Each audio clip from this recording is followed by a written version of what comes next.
Ooh, I'm a ghost!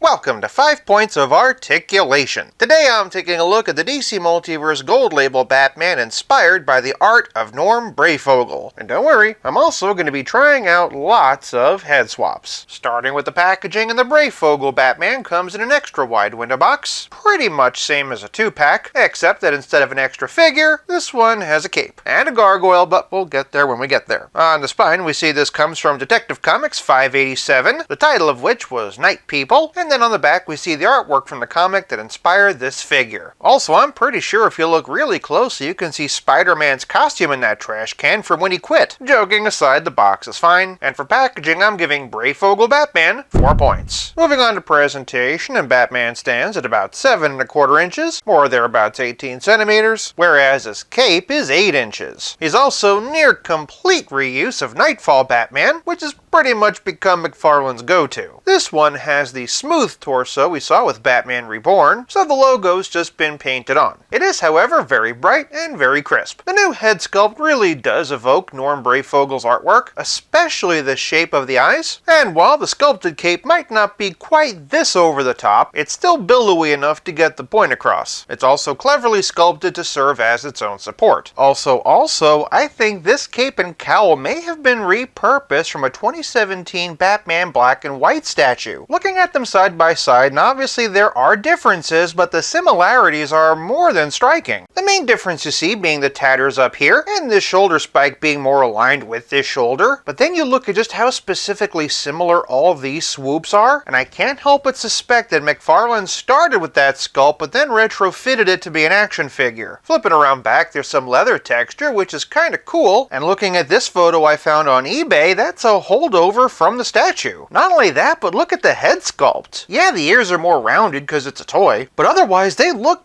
pretty much the same. I'm not saying it's nefarious or anything. Having taken over DC Direct, McFarlane Toys has access to all those old molds and is in their rights to do this. I don't know, for me it still feels like kind of a gray area. On the other hand, I don't have any qualms with McFarlane copying the old Kenner Superpower figures, and I'm pretty sure those sculptors aren't getting any kickbacks for that. And again, McFarlane does technically now own the DC Direct mold, so if they want to, they can. As for whether or not this is going to really affect anybody's opinion of the figure, I really couldn't say. The main issue I think people are going to have with this figure is the color scheme. Norm's Batman was the standard bright blue and gray of the era, whereas the colors on this one are significantly darker. To be honest, I'm a bit conflicted. As a kid, this was one of my favorite Batman figures, so that dark blue and gray really speaks to me. It reminds me a lot of Howard Porter's artwork on JLA, and if McFarlane ever finishes this version of the team, it's probably the Batman I'll display with it. We really just need a proper Wally, the higher belt 2-star version of Wonder Woman, and a mullet Superman that doesn't look like a video game or like he's about to pop. Long story short, objectively, as a toy, I really like this color scheme, but if you're going out of your way to market it as taking direct inspiration from a specific piece of artwork, it really did need to be colored closer to this. Popping the head and cape off, and we can see what Batman looks like under there. He's got an alternate soft goods cape, which we'll be talking about more later in the video, but from a presentation standpoint, the blue matches well enough, and it's got a dark black liner. As I'll talk about later, there's a lot of the cape, but I do wish it was a bit less asymmetrical. Regardless of where these parts came from, I do think they came together to make a very nice looking action figure, and it's only held back by the color scheme being inaccurate to the source material. For presentation, I'm giving the Breyfogle Batman 4 points. Moving on to Posability, and again, we know what Nightfall can do, so I'll be brief. He can look up this high, which is pretty good, and really bury the chin. He also has a pretty good amount of tilt. Moving on down, and unfortunately, you can only raise Batman's arms this high, because if you try to raise them any higher,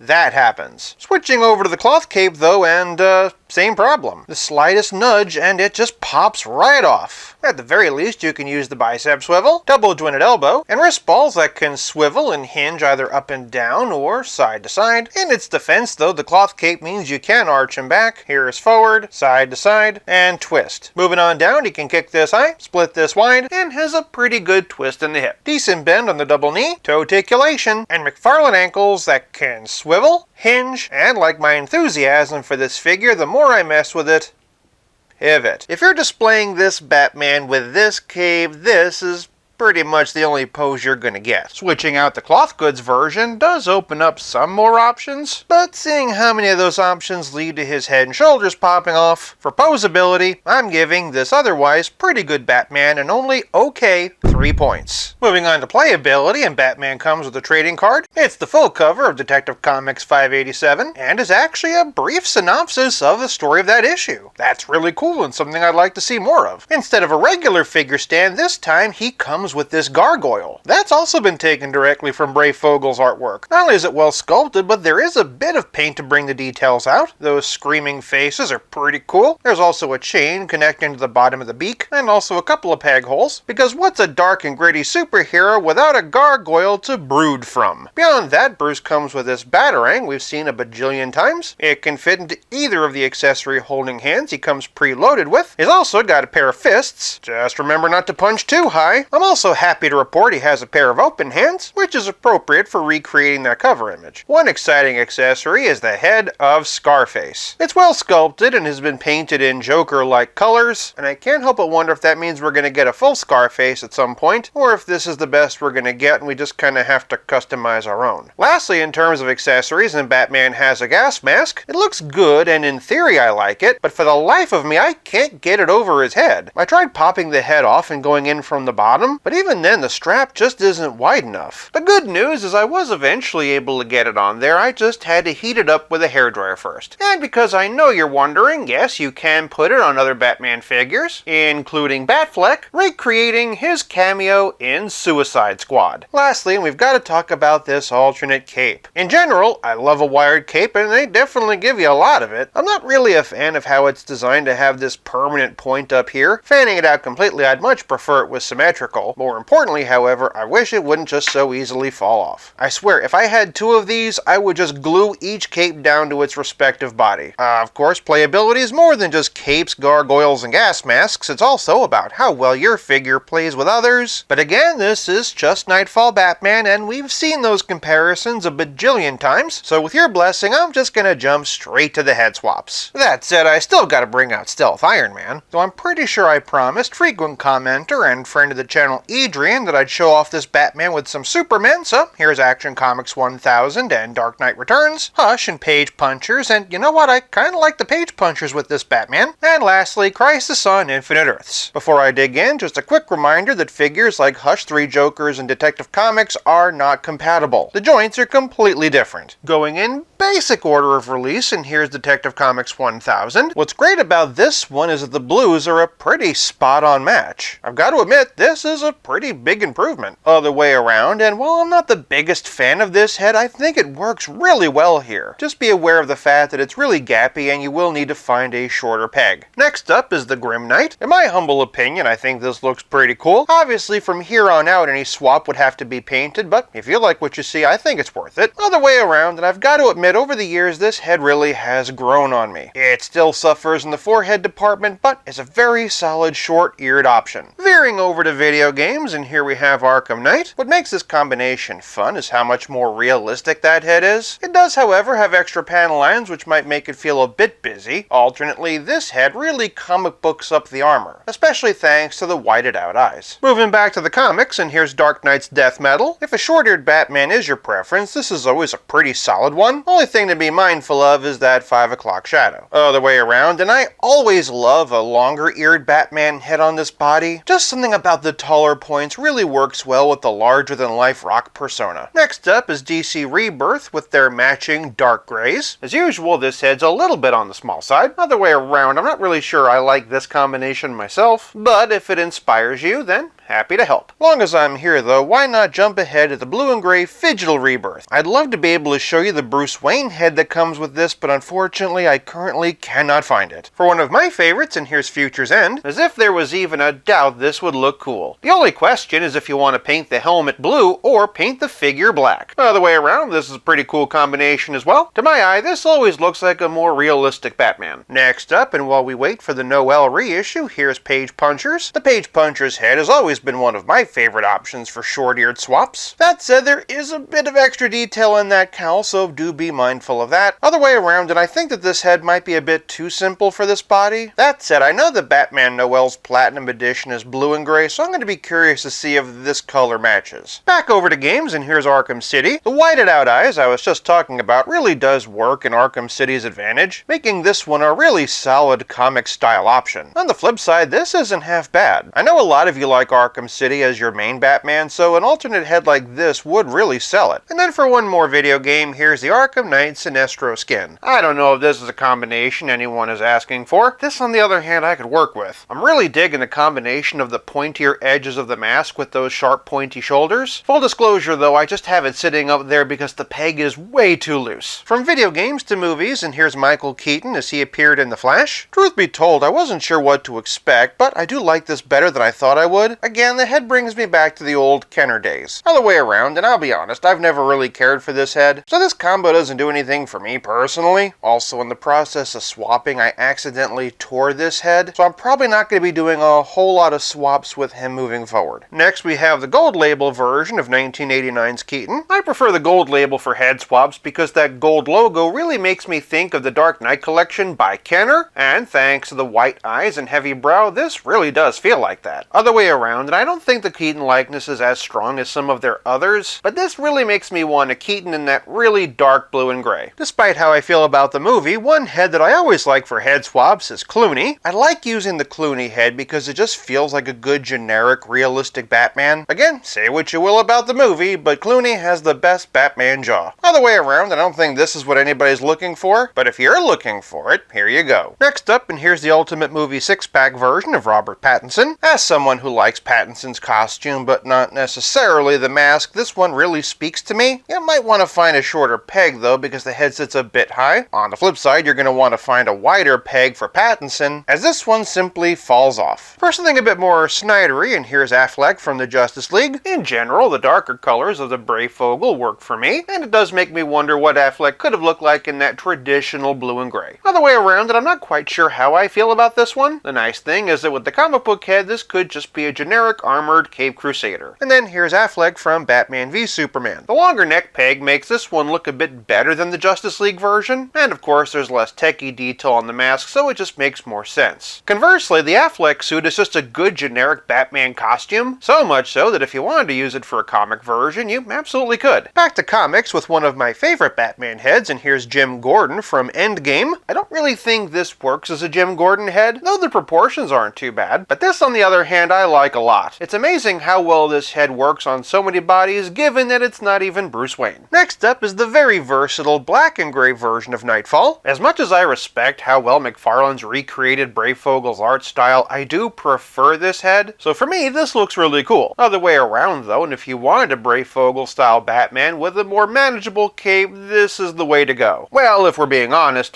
this would be the way to go. Had they done this set in these colors, I feel we would have had a very different conversation. And lastly, also on the same Nightfall body, Dick Grayson from Batman Reborn. I'm not entirely sure how I feel about this head on this body, but I do feel like if McFarlane had just used this super dark blue for Dick Grayson Batman, it would have been perfect. Other way around, and this head wouldn't work for Dick Grayson, but if you wanted to customize a Batman with this logo, I think you'd be onto something. In terms of accessories, this thing is really well packed, and those swappable parts really do help zhuzh up your display. Just be aware that when you play with them, this happens. For playability, I'm giving the Breyfogle Batman 4 points. This leaves us with nothing left to discuss but the price. If you managed to snag this guy for retail, he was only $50, but of course he is sold out. Now he's only available on eBay and for over $100. My guess it's people who bought two hoping to cover their losses and make a few bucks extra. My advice? Don't pay it. It's a nice display piece with some nice accessories, but it's